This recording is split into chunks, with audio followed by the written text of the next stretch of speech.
Hey, here we are by the Douglas fir stairs that Sam Parsons likes so much. And what I want to do is run you through kind of in reverse order how these were put together. This is the finished product, and usually you start with the starting point, but we're starting with the end point.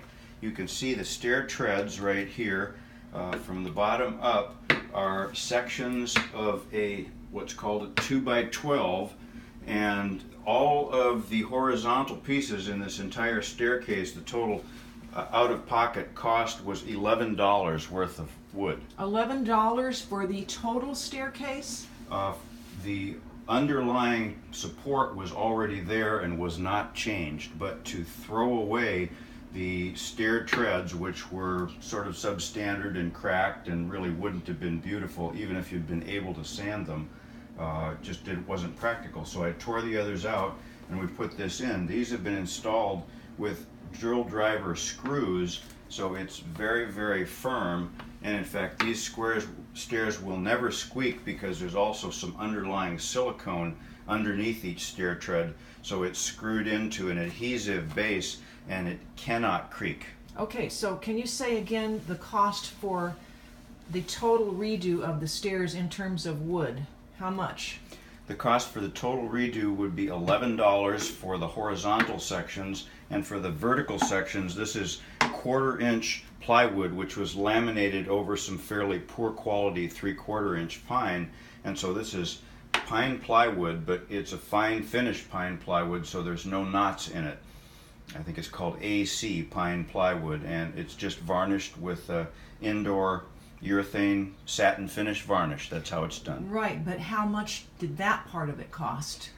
The plywood would have cost about $20 for the sheet, and this did not even use half the sheet of plywood, so there's extra for a lot more stairs. Okay, so materials include the fir, which is a 2x12, correct? Right.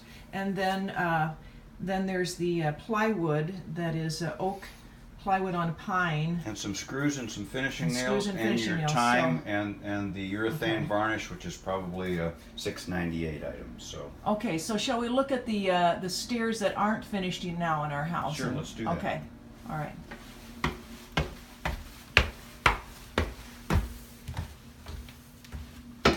sunbeam here. So what did you do here? All right, well here you can see the bevel in the stairs. This is just the raw wood, the way that it was underneath the carpet originally, and it's been beveled off at the front of each stair so that the carpet would stretch over that wood. Right. And right here I've got the tools that I used to disassemble this, and so this is exactly what the downstairs stairs looked like, with the exception that they were never painted. Right. And so to these- rip this out, it's put together with nails, and you can see the nail heads here. And those nails have to be pulled out, and you use a tool like this, which is called a cat's claw. And so when you're disassembling, you have to get that right up next to the nail head, and you get a hammer on it behind, and you tap it into the face of the wood Oh, yeah. until it fills this slot, and Okay. then you grip onto the nail head and Lever it reef on it and pull it back. Okay. Or once the nail head is up, you can use a bar like this, which is a nice little home wrecking bar. Yeah, okay. And as soon as you get a gap, you can begin to work that underneath. Yeah. But you see, there's 3 points of attachment. There's a zigzag stair support that's underneath each side, Yeah. and then the middle. Okay.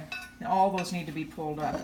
What All about- of the horizontal pieces Yeah. need to be pulled off. So here, Okay. where it's caulked against the wall, and it may not be under your carpet, but it is here so that it won't squeak, that has to be razor bladed so it doesn't tear the sheetrock away. Oh, okay, great.